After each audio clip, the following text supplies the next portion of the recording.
ये हमेशा याद रखना मेरे संबल के मेरे नौजवान साथियों, देश की आजादी में अगर सबसे बड़ा किसी का योगदान था तो हमारे नौजवान भाइयों का था।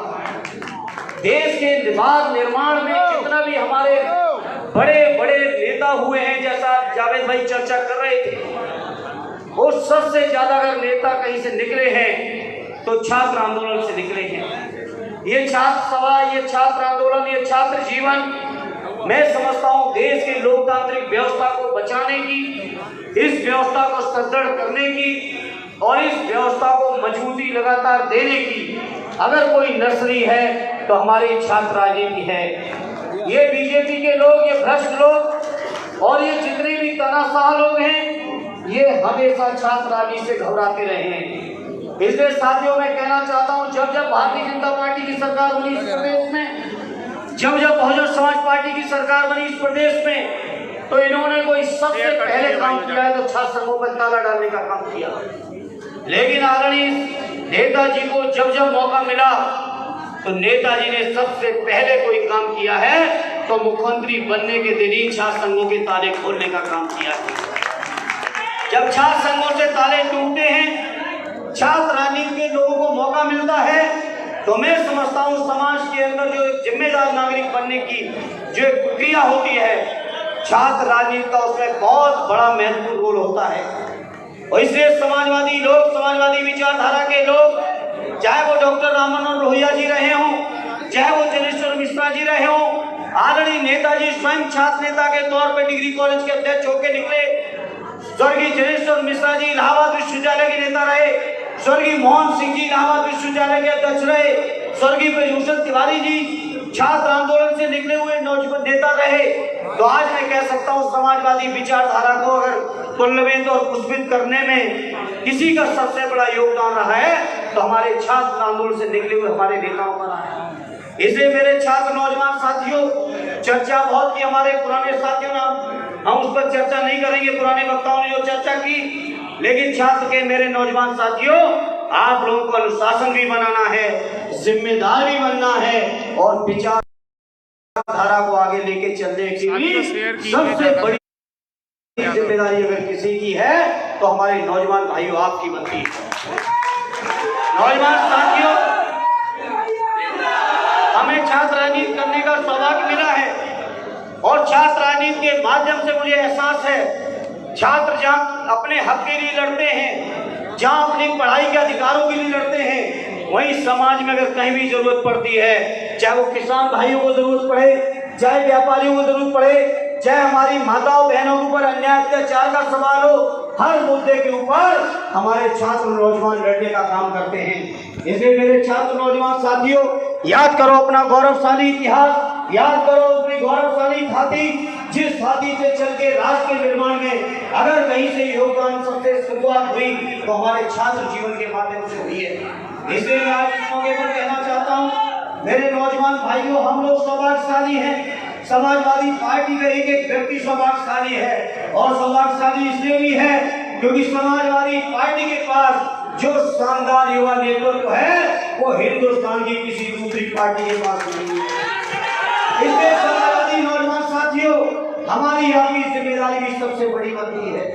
हमारी आपकी जिम्मेदारी जहाँ युवाओं के लिए है, नौजवानों के लिए है, वहीं हमारे देश के अंदर जो किसान परेशान है उनके लिए भी हमारी आपकी जिम्मेदारी है। हमारी आपकी जिम्मेदारी जो बेरोजगारी बढ़ रही है, इस बढ़ती बेरोजगारी को जो बढ़ाने वाले लोग हैं, उनकी सरकार को भी उखाड़ फेंकने की जिम्मेदारी सबसे ज्यादा समाजवादी नौजवान साथियों आपके ऊपर है। देश के अंदर धर्म के नाम पे, जाति के नाम पर, भेदभाव करने के नाम पर जिस तरह का भेदभाव करके समाज के अंदर लोग अपनी सरकारें चलाना चाहते हैं, लोग अपनी सरकारें बनाना चाहते हैं, ऐसे लोगों का भी कोई मुंह तोड़ जवाब देगा तो मेरे नौजवान साथियों आपको और हमको देना पड़ेगा।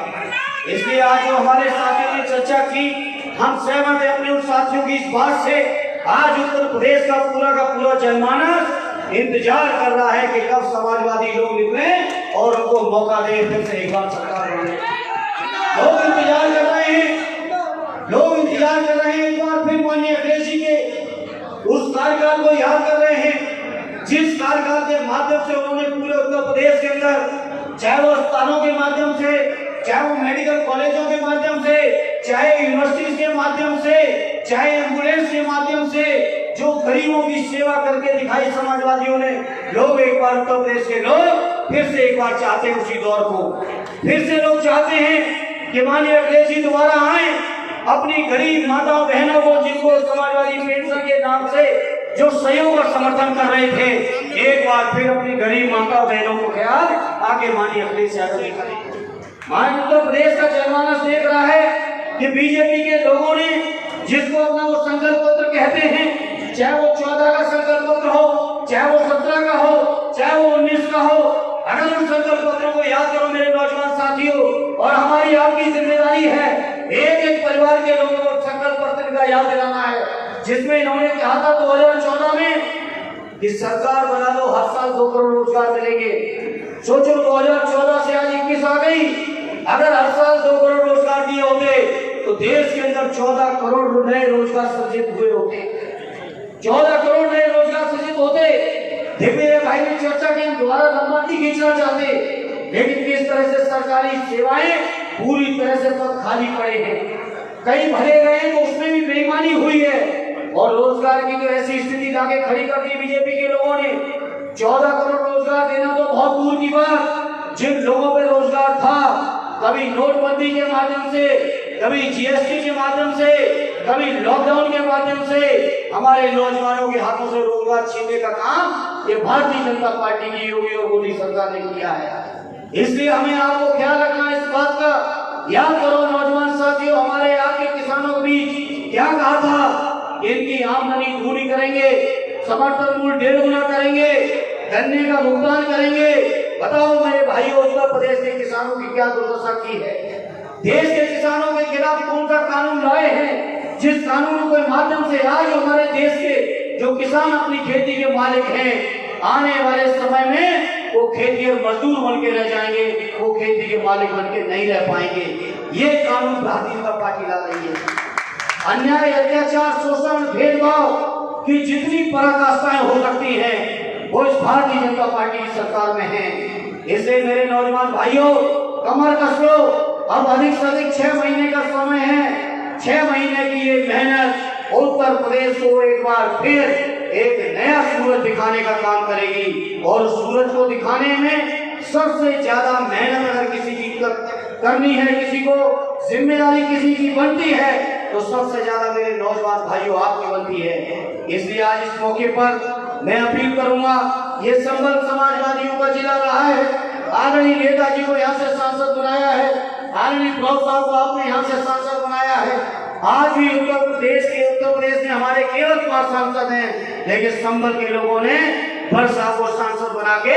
अपनी समाजवादी खाती को बचाने का काम किया है। इसलिए आज मैं कहना चाहता हूँ अपने संबल के लोगों से,